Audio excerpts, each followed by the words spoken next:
I'm taking a live look from the Western Wall in Jerusalem. It's where thousands of people will gather in the next 24 hours ahead of Rosh Hashanah. And joining us now live is Rabbi Michael Wolk from Temple Israel here in Charlotte to talk about what the holiday is all about, how it's celebrated. Rabbi Wolk, thanks for joining us this morning. My pleasure, Julian. Glad to be here. So let's start here for people who maybe haven't heard about Rosh Hashanah, maybe don't understand how the Jewish New Year works. Let's start with Rosh Hashanah. What is it? How do we celebrate? Sure. Well, Rosh Hashanah is the Jewish New Year. Rosh means head or beginning, and Shana means year.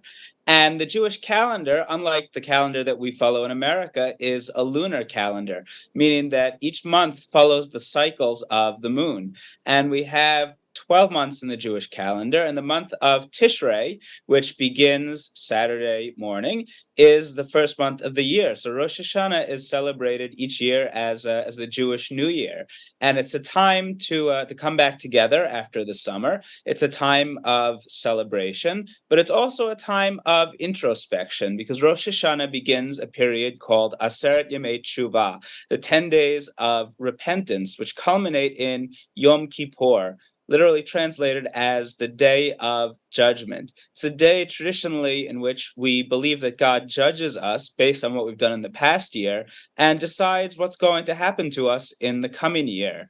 But more recently, I think we look at it as that time of personal introspection, a time when we judge ourselves, when we think about how we can do a better job relating to the people around us in the coming year, relating to God and relating to the wider world. We talk about, the new year that people celebrate January 1st every year, and they talk about New Year's resolutions. Is there any carryover there during these 10 days between Rosh Hashanah and Yom Kippur where maybe you say, okay, this is what I'd like to focus on this upcoming year. I didn't do a great job of that last year.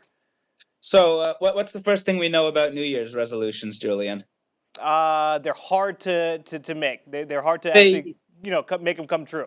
they usually don't work. They last a few days, and then we give up. And I think that certainly happens on Rosh Hashanah and Yom Kippur. But one of the things that makes our New Year distinct and the way that we approach it is that we've actually spent the last month, the final month of the year, the month called Elul, focusing on our personal repair, on our cheshbon hanefesh, our accounting of the soul, so that Rosh Hashanah and Yom Kippur, by the time we get to them, we should have done already the hard internal work of asking ourselves, how can we be better? What do we need to improve on?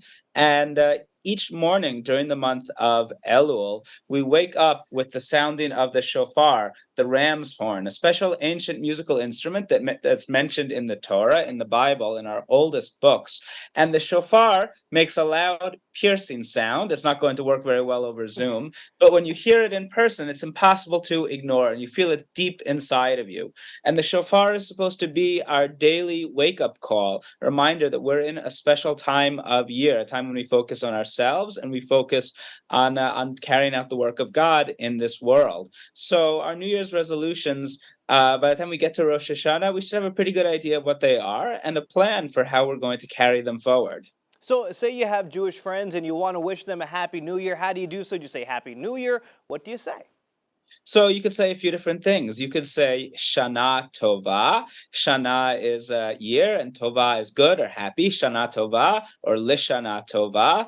Or traditionally, you could also wish them good Yantiv, which is what you say on most holidays, or Chag Sameach, happy holiday. But Shana Tova, Happy New Year, would be the best greeting for Rosh Hashanah. And then one of my favorite parts about it is we also have something sweet to celebrate the new year.